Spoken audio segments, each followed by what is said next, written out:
Doom: The Dark Ages is a great entry in the Doom franchise, and I absolutely adored it.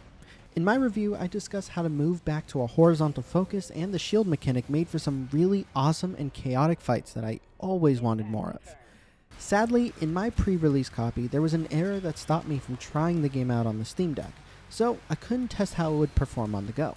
However, I wanted to see if it was even playable on any handheld at all, so I decided to test it out. So in this video, we'll be going over how Doom: The Dark Ages performs on other handheld PCs and whether it's worth trying to play it on the go. If you want to see more videos like this, hit that like and subscribe button, and hit the notification bell to be notified as soon as our next video goes live. The game was also recorded on these handhelds directly, so your experience may be slightly better than what you're going to be seeing in this video. A copy of the game was provided by Bethesda for review, which you can check out on our website. Before we begin today's video, I want to take a moment to thank our sponsor, JSAUX. JSAUX is one of the leading brands when it comes to accessories for the Steam Deck, ROG Ally, and a bunch of other handhelds, and they're getting into the game for the Switch too. Currently, they have a weekend promotion going on called Best Deals where you can save some extra money on some of their great products, including the mod case for the Steam Deck and their 7-in-1 docking station with a built-in fan, which I'm a huge fan of. While these deals are only going to last for the weekend, they usually have a bunch of promotions that go out throughout the year, and I would not miss them.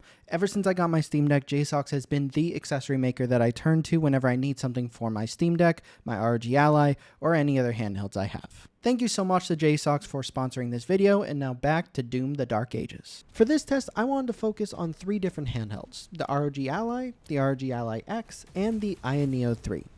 I chose these because I believe they represent the handhelds that are currently released or going to be coming out soon. The ROG Ally represents the basic Windows handheld with the Z1 Extreme or 7840U/8840U APU with 16GB of RAM. The ROG Ally X is the upgraded version with that same APU and 24GB of RAM. And the AYANEO 3 represents the next generation with the AMD Ryzen AI9 HX370 APU, which will have similar performance to the upcoming Z2 Extreme chips that we're going to be seeing in the ROG Ally 2 and Legion Go 2. The Ryzen AI9 HX370 is slightly more powerful than the upcoming Z2E chips in the CPU sector, having a total of 12 CPU cores, while the Z2E will have 8. But the GPU module, the Radeon 890M, is going to be the same in both. Before I began with my testing, I decided to set a baseline that I would use to gauge just how well the game is performing. In this case, I used the low quality preset with XeSS upscaling in quality mode, the resolution set to 1280 by 720, and I made sure to test the first chapter and the Siege Part 1 chapters of the game with each device. I chose the first chapter since it is a more linear chapter, which we do see later on, and the Siege Part 1 since it is one of the most demanding chapters that's more open throughout the game. I also want to say that this isn't a very extensive test as I didn't have enough time to play through the game fully on each device.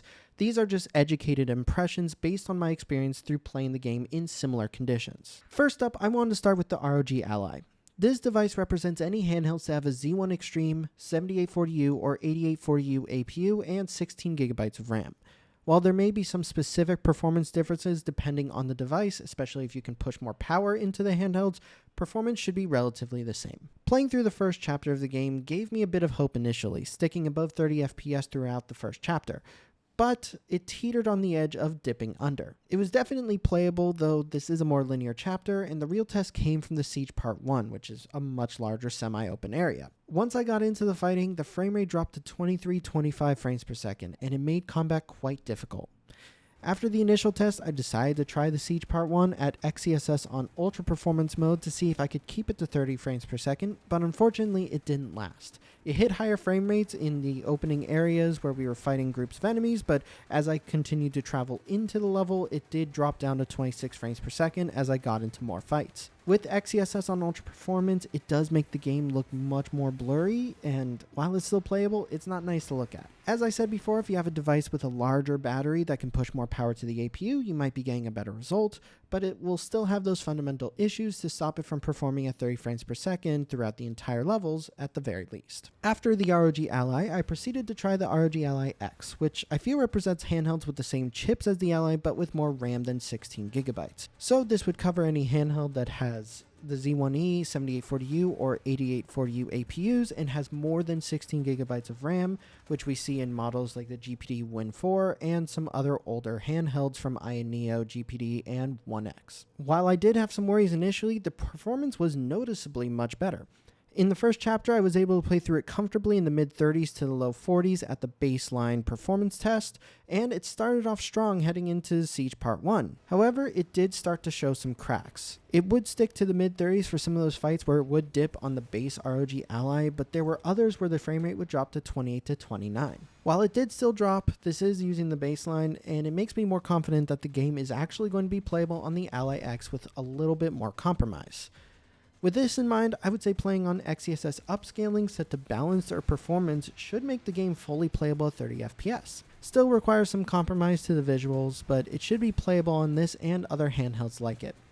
It performed admirably in a couple of other scenarios like flying the dragon and using a turret to demolish large groups of enemies using that baseline, and should stick to 30 FPS and above more often than not. Part of the reason this may be performing better could be the extra RAM, which I could see being the case, though I can't say any more than 24 would add to the performance gains. Still, I would consider Doom the Dark Ages on the ROG Ally X and similar handhelds to be playable at 30 frames per second with those extra sacrifices. Lastly, I wanted to test Doom the Dark Ages on the most powerful handheld that I have, and that would be the AYANEO 3. The AYANEO 3 is a step up from its predecessors, both in the CPU and GPU fronts, so I expected performance to be better overall, and it definitely showed. At the baseline performance test, I was able to keep above 40 frames per second and plow through all enemies in front of me at ease on the first chapter, and there were even moments where it hit up to 50 or 60 frames per second, though those didn't last long. Then, in the Siege Part 1, I was able to stick above 30 FPS the entire time. But there were still some drops here and there, so it wasn't able to get to 40. Still, it was above 30, and I would say it's very stable if you decide to cap it there. I can see playing through at XeSS on performance to get 40 frames per second throughout the game, though there might still be some minor drops here and there, while keeping it at XeSS quality with some settings at medium could stick it to 30 frames per second and make the game look nicer. I did try playing at 1920 by 1080 resolution to see if that would be possible, but even on XeSS Ultra Performance and low settings, I would still get minor drops below 30. I would say this is borderline playable framerate wise, but I preferred 720p resolution with higher quality over 1080p with lowest quality. After all is said and done, this is easily going to be the best way to play Doom the Dark Ages on a handheld, and it shows just how much of a performance leap the next generation could be. The Z2E chips we will see in the ROG Ally 2 and the Legion Go 2 are going to be slightly less powerful in the CPU department when compared to the Ryzen AI 9, but I would arguably say it will still perform similarly. As we mentioned in our review, Doom the Dark Ages currently can't boot on the Steam Deck. We encountered a bug that stopped us from loading into the main menu, so we can't really test it yet. However, based on the ROG Ally's performance, we can infer on how it will be on the Steam Deck, and it's not that good of an outlook. The base ROG Ally is more powerful than the deck, and it can barely cling to 30 FPS on the lowest possible settings at XeSS Ultra Performance on the more open levels, so I expect it to be even worse on the Steam Deck, meaning we'll likely get sub 30 frame rate at the same settings. It is possible that lowering the resolution further and using FSR upscaling could help get it to 30 frames per second, and ID Software could optimize some aspects specifically for a Steam Deck build, but I have my doubts there. We won't know until we can actually test it, so I will keep an open mind until then, but I'm not feeling that optimistic. After testing Doom the Dark Ages on these handhelds, I can say that playing on the go is possible, but probably not the optimal way to play. I wouldn't recommend playing on the base ROG Ally with frame rate drops that even on the lowest possible settings, but if you're willing to deal with the compromises and the lower graphical quality, it is playable, technically. The ROG Ally X is a step up and can handle 30 frames per second with almost lowest settings, while the AYANEO 3 crushes it on performance with a higher quality 30 frames per second or a lower quality 40 frames per second. It bodes well for playability on the next generation of handhelds, but it just may be a little bit too much to handle for this current generation. Doom is also one of those games that feels fantastic when playing at 60 frames per second or higher, so it might be too much of a compromise to play on a handheld at a lower frame rate. Regardless, it's very interesting to see how the game is performing on these different handhelds, and I would say if you have an ROG Ally X, any handheld with a Ryzen AI 9 HX370 or planning to get the next generation with a Z2E chip, you should be able to play Doom the Dark Ages on those handhelds. Doom the Dark Ages can be purchased on Steam for $69.99 right now, but if you want to save some money, you can get on Fanatical for $58.09 ahead of its release in a couple of days. Thank you guys for watching. If you enjoyed this video, hit that like and subscribe button, and hit the notification bell to be notified as soon as our next video goes live. And a huge thank you to our patrons. You guys are awesome. See you next time.